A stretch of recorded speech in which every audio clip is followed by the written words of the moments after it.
Okay. And this is question number 14 from the exercise of R.C. Mukherjee Mole Concept first chapter.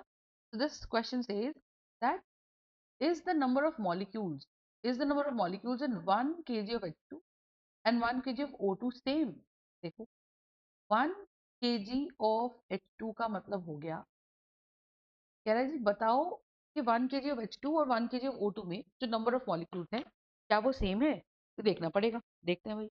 तो हमने क्या करा, हमने कहा भाई 1 kg H2 का मतलब हो गया 1000 ग्राम, ठीक है। तो इफ इट इज 1000 ग्राम, इसका मतलब क्या है?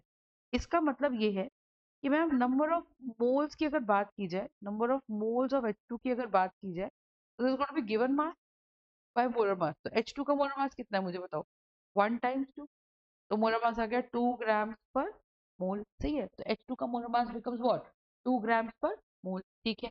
अच्छा, ऐसे ही मुझे बोला जाएगा 1 kg ऑफ O2 ले लिया जी। 1 kg ऑफ O2 के नंबर ऑफ मोल्स कितने बनेंगे? 1 kg ऑफ O2 के नंबर ऑफ मोल्स बनेंगे 1000 ग्राम डिवाइडेड बाय 32, यानी कि 16 times 2 is going to be nothing but what, O2। तो ये 1 kg ऑफ O2 के क्या बन जाएंगे, नंबर ऑफ मोल्स बन जाएंगे। ये भी क्या बन जाएंगे, नंबर ऑफ मोल्स बन जाएंगे। तो ये तो सॉल्व हो गए, कितने आ गए, 500 मोल। इसको भी सॉल्व कर लेते हैं बचेगा 2 500 सा, 2 16 सा, 2 8 सा, 200 एंड 250 सा। तो ये सॉल्व करने पे 2 4 सा, ये आ रहा है 125। तो ये आ जाएगा 125 अपॉन 4 मोल, ठीक है। अब आप बताओ, ऊपर आंसर आ रहा है 500 मोल, नीचे आंसर आ रहा है 125 बाई 4 मोल।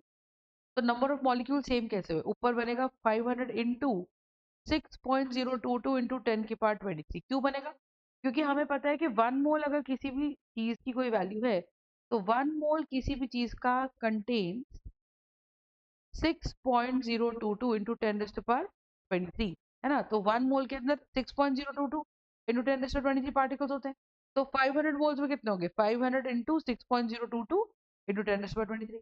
और 125 बाई 4 के अंदर कितने पार्टिकल्स होंगे, 6.022 इंटू 10 की पावर 23, 125 बाई। कॉन्सेप्ट समझ में आ गया? तो बताइए। So this is how the answer is going to be here, right? So I'll have 125 over 4, 125 over 4 into 6.022 into 10 raised to the power 23 atom या मॉलिक्यूल। तो मॉलिक्यूल तो सेम नहीं है, सही है। तो हम बोलेंगे no, the number of molecules, the number of molecules in 1 kg H2 and 1 kg O2 is not same। फंडा समझ में आया?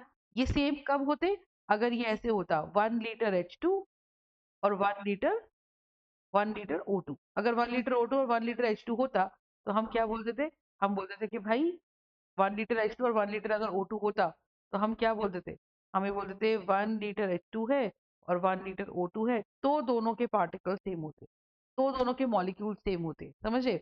तो 1 kg या 1 लीटर की बात यहाँ पे नहीं, सही है। तो this is how it works, right. तो दिस इज वन पार्ट।